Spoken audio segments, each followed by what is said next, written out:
এক যুগ নয় 2 যুগ পর যদি কারো খোঁজ পেয়ে থাকেন তাহলে আপনার কেমন লাগে বলুন তো? আর সেটা যদি হয় আপনার কাছের মানুষ। দীর্ঘ প্রায় 24 বছর পরে খোঁজ মিলল নিখোঁজ আদিবাসী মহিলা রূপালী হেমব্রমের। প্রসঙ্গত 2001 সালে 16 জুন বীরভূম জেলার লাভপুর থানার অন্তর্ভুক্ত লাঘাটা গ্রামের আদিবাসী পাড়ায় বাসিন্দা রূপালী হেমব্রম নিখোঁজ হয়ে যান। সেই সময় মানসিক ভারসাম্য হারিয়ে ফেলেছিলেন তিনি। অনেক খোঁজাখুঁজির পরেও মেলেনি তার কোনো হদিশ। ইতিমধ্যেই রূপালীর প্রয়াণের সমস্ত ধর্মীয় আচার অনুষ্ঠান সম্পন্ন করা হয়।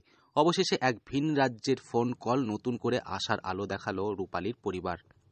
লাঘাটা স্থানীয় হোটেল ব্যবসায়ী সুবীর মণ্ডলের মোবাইলে আসে এক অচেনা নম্বর থেকে ফোন। প্রথমে হিন্দিতে কথা হওয়ায় এবং ভিন রাজ্যের নম্বর দেখে কিছুটা দ্বিধায় পড়লেও পরে ফোন রিসিভ করেন তিনি। জানা যায় ফোনটি করা হয় রাজস্থানের ভরতপুর জেলা থেকে। গুগল ম্যাপে সার্চ করে তারা লাঘাটার এই হোটেলের নম্বর সংগ্রহ করেছে।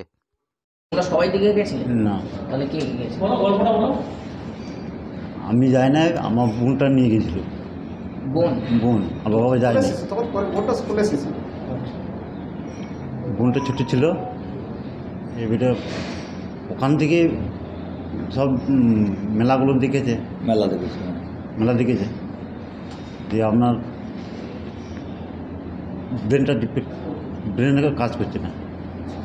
3 মাস ছিল এটার পর ঘরে। তারপর চান করতে বেরিয়ে তখনই আমরা খুঁজে পাইনি।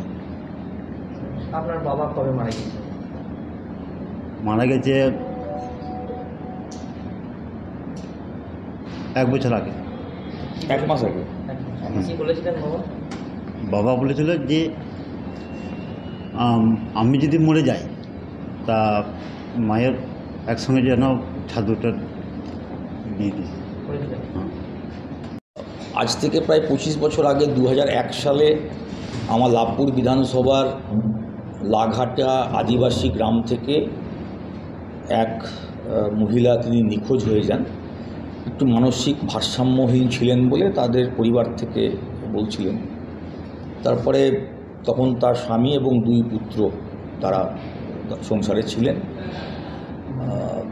24-25 বছর ধরে কোনো খবর পাওয়া যায়নি। গতকাল রাজস্থান থেকে একটা ফোন আসে লাভপুরে যে তাদের হোমে একজন আদিবাসী ভদ্রমহিলা আছেন যিনি 24-25 বছর ধরে আছেন, কিন্তু স্মৃতি তার লোপ পেয়ে গেছে। তিনি কোথায় বাড়ি বা কী কিছু বলতে পারছিলেন না, কিন্তু তিনি গতকাল সকাল থেকে বলতে লেগেছেন যে আমার নাম এই এবং আমার বাড়ি লাঘাটা লাভপুর। ফোনে থাকা ব্যক্তি নিশ্চিত হতে চান এটি পশ্চিমবঙ্গের বীরভূম জেলার লাভপুর থানার লাঘাটা গ্রাম কিনা। কথোপকথনের এক পর্যায়ে উঠে আসে রূপালী হেমব্রমের নাম। তখন সুবীর মণ্ডল ছবি আদান প্রদান করেন ও রূপালীর পরিবারের সঙ্গে যোগাযোগ করেন। ভিডিও কলে কথা হয় রূপালীর স্বামী বিশু হেমব্রম এবং তার সন্তানদের সঙ্গে। তারা নিশ্চিত করেন আশ্রমে থাকা মহিলাই রূপালী হেমব্রম। জানা গেছে রূপালী হেমব্রম রয়েছেন রাজস্থানের ভরতপুর জেলার আপনাঘর নামক একটি আশ্রমে। তো লাঘাটা লাভপুর শুনে রাজস্থানের নামও বলেছে। আচ্ছা, এবং তার স্বামীর নামও বলেছে। তো তারপরে তারা সেখানে নেটের মাধ্যমে লাঘাটা লাভপুর যখন দেখে তখন দেখে হ্যাঁ এটা পশ্চিমবাংলার বীরভূম জেলার লাঘাটা লাভপুর যে গ্রাম আছে। তখন সেখানকার যারা কর্তৃপক্ষ আছে তারা যোগাযোগ করেন, আমার কাছে খবর আসে। তারপরে ভিডিও কলের মাধ্যমে আমার বড় ছেলে ওনার ষষ্ঠী হেমব্রম, তার সঙ্গে তার দেখা মানে ভিডিও কলের মাধ্যমে যোগাযোগ হয়। মাও ছেলেকে চিনতে পারে, ছেলেও মাকে চিনতে পারে, এবং গ্রামে যারা আরও বয়স্ক মানুষ আছেন তারা সবাই বলে হ্যাঁ এটাই আমাদের রূপালী যে হারিয়ে গেছিলো, রূপালী হেমব্রম। তো সেই রূপালী হেমব্রম।